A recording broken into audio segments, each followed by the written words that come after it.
a year after me studying, I did my first vendor show through the South Bend Entrepreneurship Program. Okay. And they called me and was like, hey, Quisha, we having a show and we would like you there. I'm like, okay, I'm glad to be there. 2 days before the show, I called to cancel. I was so nervous. I'm like, no one is going to believe about this plan. I was scared. I was scared. They ended up talking me into it. I went, I ended up selling out, and that started my journey. Life that I'm living. Sit back, chillin', start a multi-business with the focus of making millions. It's the stuff that dreams are made of, and no. Hello, everyone. Thank you for joining us for another episode of Let's Talk Business. Today, I have another wonderful local business owner in the community. Her name is Lacquisha Hunt. How you doing, Miss Lacquisha Hunt? I'm doing very well. Yes, thank you for taking the time out to join us for today's episode. I'm looking so forward to hearing your journey, and I know that it could be a source of inspiration and encouragement to other future entrepreneurs. Yes. And thanks for having me. Yeah, so let's get into it then. Tell us a little bit about your background, where you're from. So I am born and raised in South Bend, the Michiana area. Born in South Bend, raised in Elkhart, been in Mishawaka for about 20 years now. Okay. So with that environment, Yes. what school did you go to or in the areas? Oh, so I've been to many schools, Yeah. many schools. I started off going to school in Elkhart Memorial. Then I ended up going to Riley High School for a short period of time. And then I moved all the way over to Tacoma, Washington, and graduated high school in Tacoma, Washington. And then in my early 20s, made it back to Mishawaka, Indiana. Gotcha. Okay. So with that being said, what was your motivation to get into the world of entrepreneurship? Well, to be honest, I never seen myself as an entrepreneur. Never seen myself as an entrepreneur. Back in my early 20s, I went to school to be a social worker. So I have over 15 years in social work. So my background is social work, helping children, helping the elderly, the adolescents. So I've done a lot of social work within the Michiana area. 2014, I went to school to get an MBA degree in healthcare management. That degree, I just knew it was going to lead me into a CEO position. I always wanted to be a CEO of some type of healthcare firm.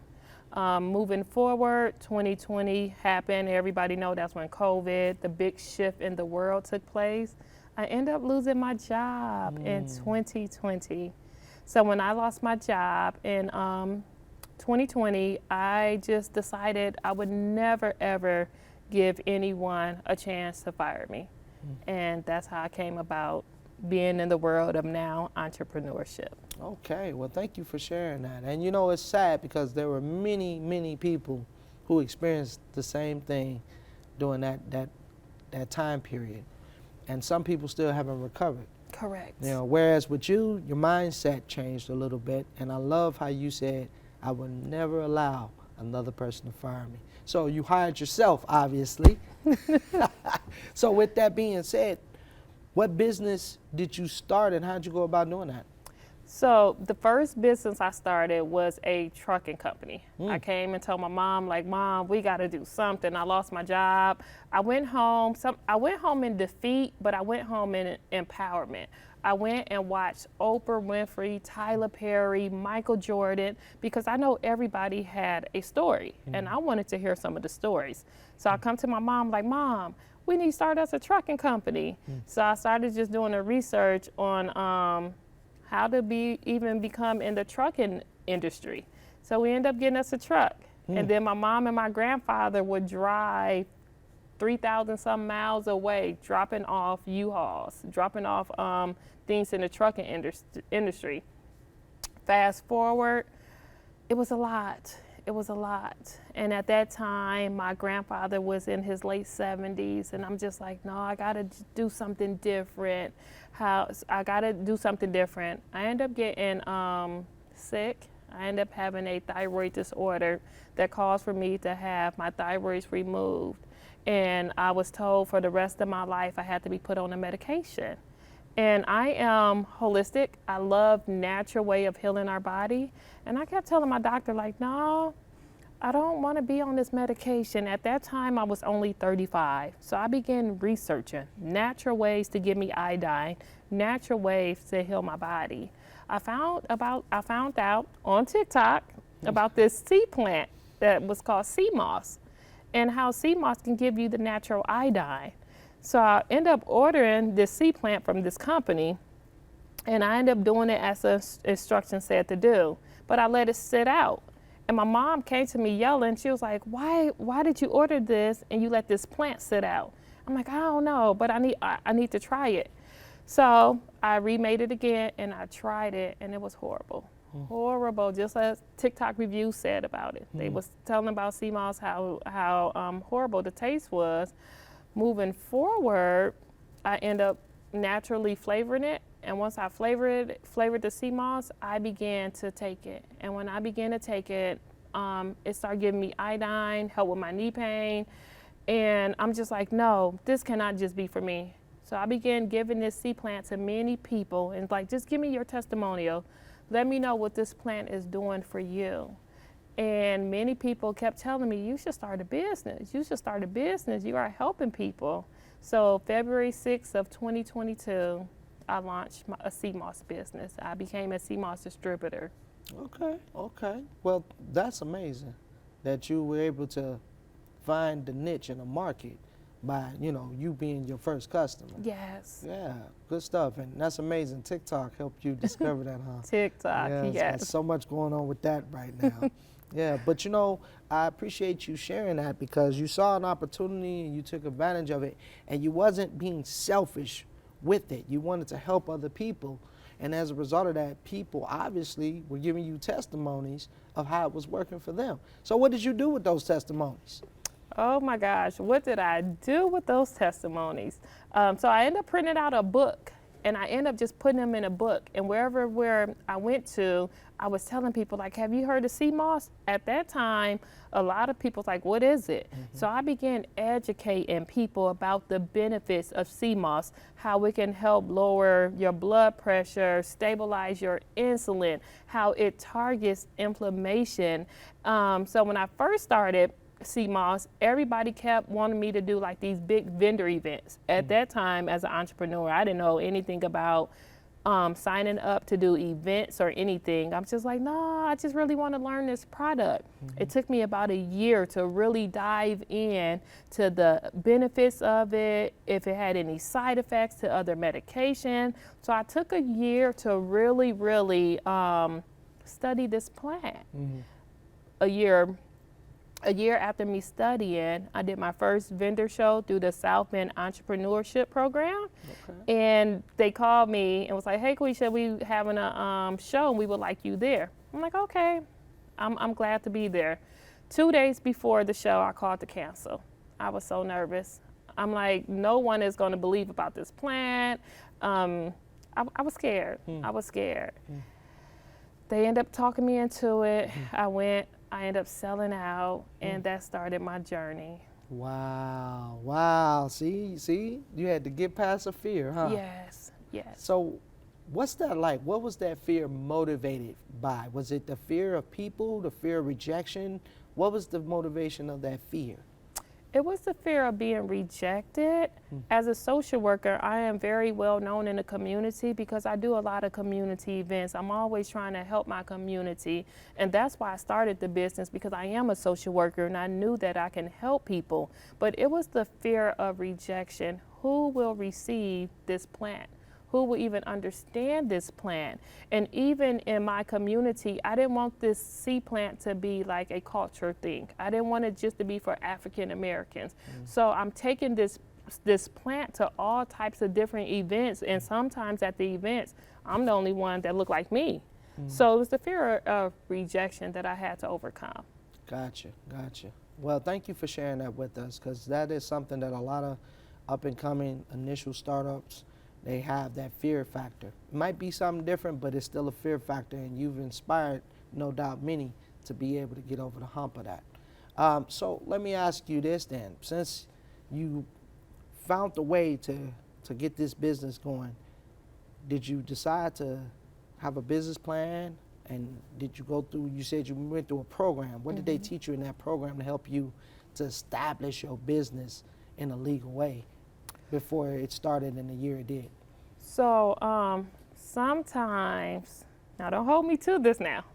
Sometimes you have to start a business without the business plan. Sometimes you just have to start, and as you go, develop the plan.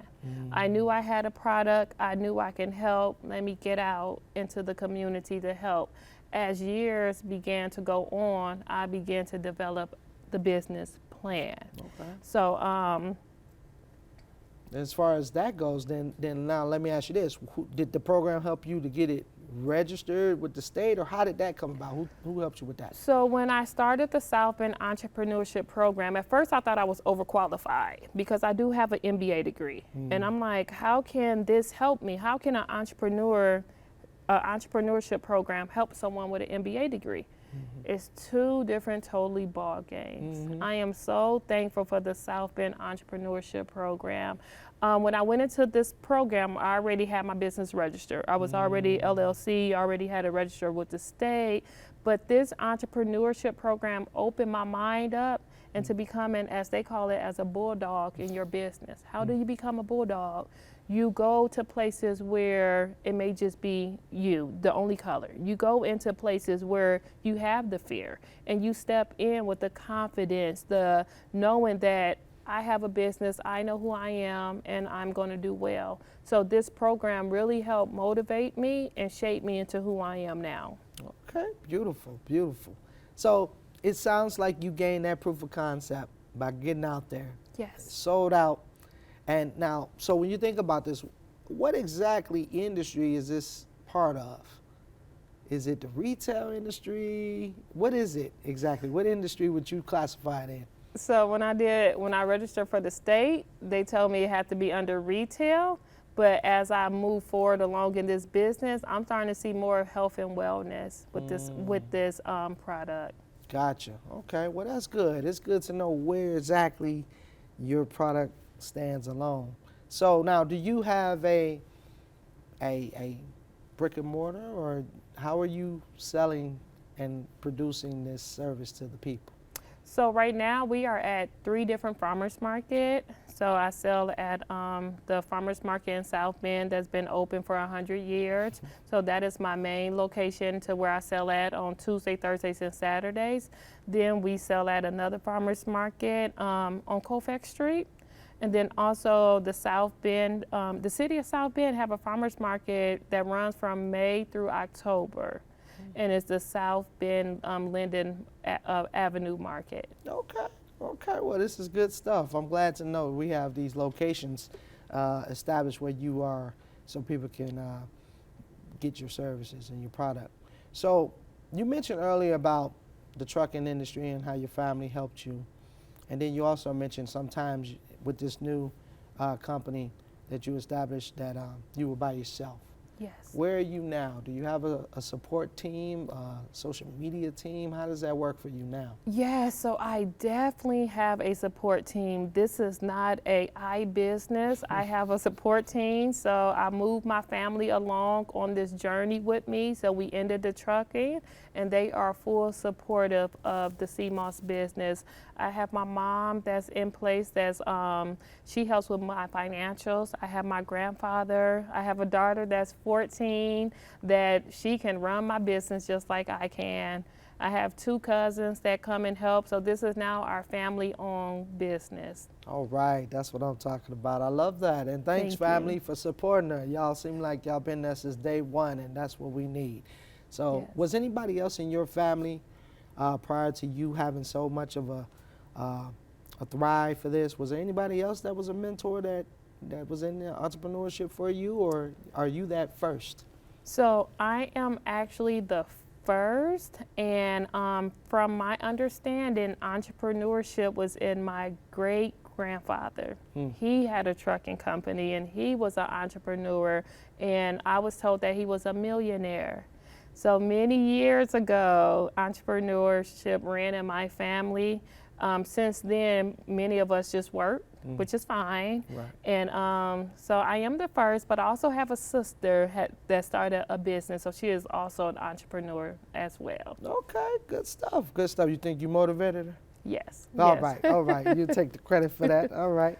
So, you know, it's such a beautiful thing to hear these type of stories. And, man, who knew? You had a millionaire in the family Yes. who the bloodline kind of gave you that spirit. It's so good to see that. Now, what are some of the challenges that you find yourself having in the business? What are some of the things that you find yourself facing challenges with? Well, the challenges is starting up a business from not even knowing that you have business inside of you. So, like, who do I connect with? Where do I go? How do I even get the money? A lot of times, a lot of people are afraid to start a business because they look at the business startup. Where do I get the funding from? How do I even go about getting an LLC? When I was getting an MBA, we didn't do LLCs or register any business with the state. It was strictly for understanding just business as a whole and not entrepreneurship. So going into entrepreneurship just empty, it was very challenging. You know, that's interesting because you're right about that. You know, and this is to take nothing away from the School of Business. Correct. No way, form, or fashion, Correct. because a lot of stuff that they teach in the School of Business is necessary and very much needed. But there's just something different about that School of Entrepreneurship. Yes. What would you identify it as? The difference? Yeah, how would you identify it? It's a big difference. The School of Business is more so if you're going to work for a corporation or work for someone. The School of Entrepreneur, if you want to become your own boss and work for yourself and bring business into your family, to your bloodline. So it's a big difference from me getting an MBA to me being an entrepreneur. The entrepreneur is more hands-on and trying to navigate and find the way into the business, far as connecting with network, making connections. Yeah. Thank you for that, because I agree with you. You simplified it very well, and I hope y'all heard that, because that is the biggest difference. And when you are a business owner, you're responsible for other people's lives. Correct. You are that person that will now be responsible for, if depending on the structure of your business, Yes. if you have 1099s, they're responsible Correct. for their own taxes. Yes. But if they're W-2s, you better have your stuff together so you can get them taxes paid, because you don't want to have conflicts with the IRS. So true. You know, So true. So true. yeah. So what's the future for your business? What do you see in the future? In the future, I plan on expanding, and not just with CMOF, with more healthy alternatives, to medication. Hopefully we can expand it to stores and just continue to expand nationwide with this, and begin just to let people know that health is wealth. We can run all day, but if we're not getting our vitamins and our nutrients, we can deplete ourselves. Working in healthcare for over 20-some years, we tend to help everybody and not help ourselves. So if I can get CMOS and push CMOS and let people know, we got to take care of self first before we can even be an entrepreneur, before we can be a mother, before we can even run any type of business. Yeah. And I appreciate you bringing that up, because if you don't take care of yourself, you certainly can't take care of nobody else. Correct. Yeah. So since that's the plan, let me ask you, because you mentioned this was a challenge earlier about funding. Yes. How were you able to tackle that? Reached out to my family, and we came together as one. My family really stood behind me financially. I went to my family, said, this is the cost, this is a startup, this is what I need. We all came together and worked together. Okay. And sometimes that could be a challenge, because you don't sometimes have family members that want to come in. Sometimes family can't see the dream, but my family trusts me, so they knew that I had a dream that I had to birth inside of me. I had to come out. Okay, I appreciate that. So now we got to dig a little deeper into that real quick, because I know a lot of people, they say, I'm not doing business with my family. Correct. So let's talk a little bit about that. And I love the fact you said that they trust you. Yes. What does that look like? Are they giving you loans? Are they now the new Shark Tank for your business. They're going to get some type of equity in return. What does it look like? What type of deal did you make with family for them to invest in your business? So I really didn't make no deal. From the trucking company, we had enough money put together, set aside to where I wanted to do the CMOS. So we had enough money that just ended up coming over into the CMOS business. My family get an income. They get an income, I get an income, and we all just share the wealth. We eat together. Gotcha. Okay, I love that. So y'all transferred whatever the earnings you had Yes. from the trucking business, and it was Correct. dissolved. Yes. And you just, had those funds. Correct. Okay, and that was enough to keep things flowing. Yes, With new definitely. income coming Yes. in, and everybody get to eat at the table. Even my 14-year-old. Wow. Even my 14-year-old, I do not pay her any less because she's 14. I pay her for what she does, her commitment to the business. So, and she's very well pleased with the pay she gets. I know that's right. 14, she better be. Yes. Yeah, so, and again, everybody's business structure is a little different. But I love what I'm hearing here. You're able to be profitable enough that people can actually get paid. Yes. So now I'm curious, Okay. and you don't have to answer this if it gets a little too personal, but I am curious. What is their status with your company? Are they business partners? Are they W-2s? Are they 1099s? Just curious. So they are 1099s. Okay. Yep, they are 1099s. Okay. And nothing personal. I'm an open book. Yeah, okay. But yeah, but they are 1099s with the business. And I'm glad that your 14-year-old gets to experience that because she gets to Yes. learn. It's a learning curve with that, Yes. because she got to pay them taxes. Yes. Okay, Yes. so that's good. That's good that you're doing that, and that's really sound like a good way of generational wealth. You've planted the seeds, and they are growing. Yes, they are. And may I add to her being 14 that I don't cut her any slack. So I make them dress up in uniform. We are a business. We have a booth at the farmer's market, but I'm all about, as an entrepreneur, as being professional. So everything we do is on a professional level. I don't allow her to be late. I don't allow her to cut any corners because I let her know this may be your mother business, but this is a real job. Maybe about 2 times I had to fire her and let her go. Oh, really? I had to let my daughter go. I ended up bringing her back on because she missed getting paid. She missed working in a company. But I had to let her know, you treat this job as if you was working for any other company. Yes. Oh, I love it. I love it. So, being a parent, that's the next question I want to ask you with that, because you touched on it because you're teaching. You're Yes. teaching at the same time, and it's so powerful.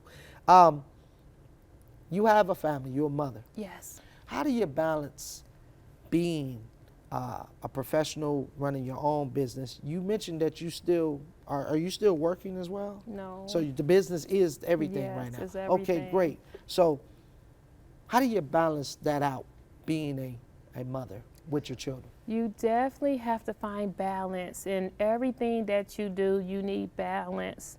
When I first started the business, it was kind of overwhelming because I have to balance. I have 5 children, so I have to balance my children. I have to balance their school schedule, their sports, and also with running a business.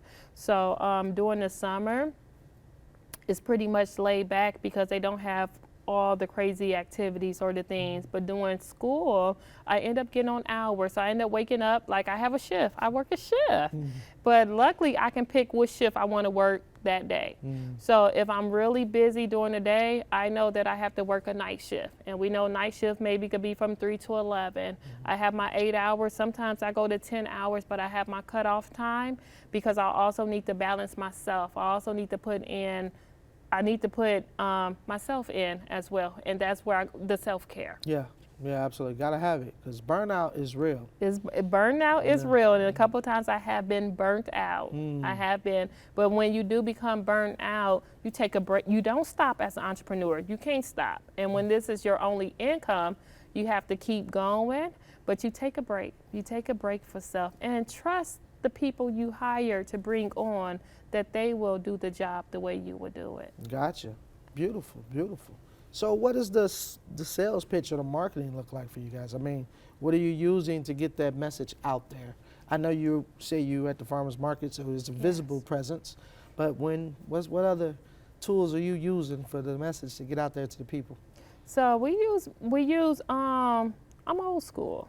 I'm old school. I like to footwork my business. All right, I all footwork right. this business. Man, I just didn't go to the farmer's market. I started the farmer's market in June, but I did a whole year of heavy events. Man, wow. Wow, many events, maybe 4 or 5 in a month, many events. And then we did the 4-H fair, we do big events. So I really had to footwork this business to get to where I'm at now. Nice, nice. And no social media? Yeah, so social media, so we use Facebook, we use Instagram, we use TikTok. So social media, I get a lot of my customers from Facebook. But TikTok helps, you know, to keep me with the videos and to keep things flowing. But definitely Facebook and Instagram. Nice, nice. Now, are you doing that work yourself, or is that 14-year-old the one handling your social media stuff? I do it. Oh, do wow, it. nice. I do it. You holding it down. Yes. Well, that's beautiful. That's beautiful. You got everything laid out quite nicely. Your processes seem to be very good. When it comes to accounting, Yes. You hire or outsource for accounting, or how do you all handle that? So this year I will be hiring an accountant, Okay. but I always done my own bookkeeping. With the Okay. MBA degree taught me how to do accounting, how to keep my cash flow, how to leverage out my books, taught me a lot. So I use my degree as well in this entrepreneurship side of things and just collaborate and combine things together. But as you grow, you begin to delegate different jobs to certain people. Nice, nice. Well, do me a favor, because we're almost out of time here, but I am just so glad that you have taken this time out to have this conversation with me, share a little bit about your history and your background with our audience. But it doesn't stop here. I want you to look in that camera and you tell them how they can reach you and get in contact with you for your services. Yeah. So y'all can reach me. I have a website, www.heavenlysentcmoss.com. Y'all can reach me on my website. Please, please, please come to the farmer's market because I love making it personal. I love answering questions. We are at the South Bend Farmer's Market in person every Tuesday, Thursday, Saturday, booth number 8. And we are also at River Valley Farmer's Market, or you can just follow our Facebook page under Heavenly Scent Sea Moss, as well as our Instagram to get in contact with me.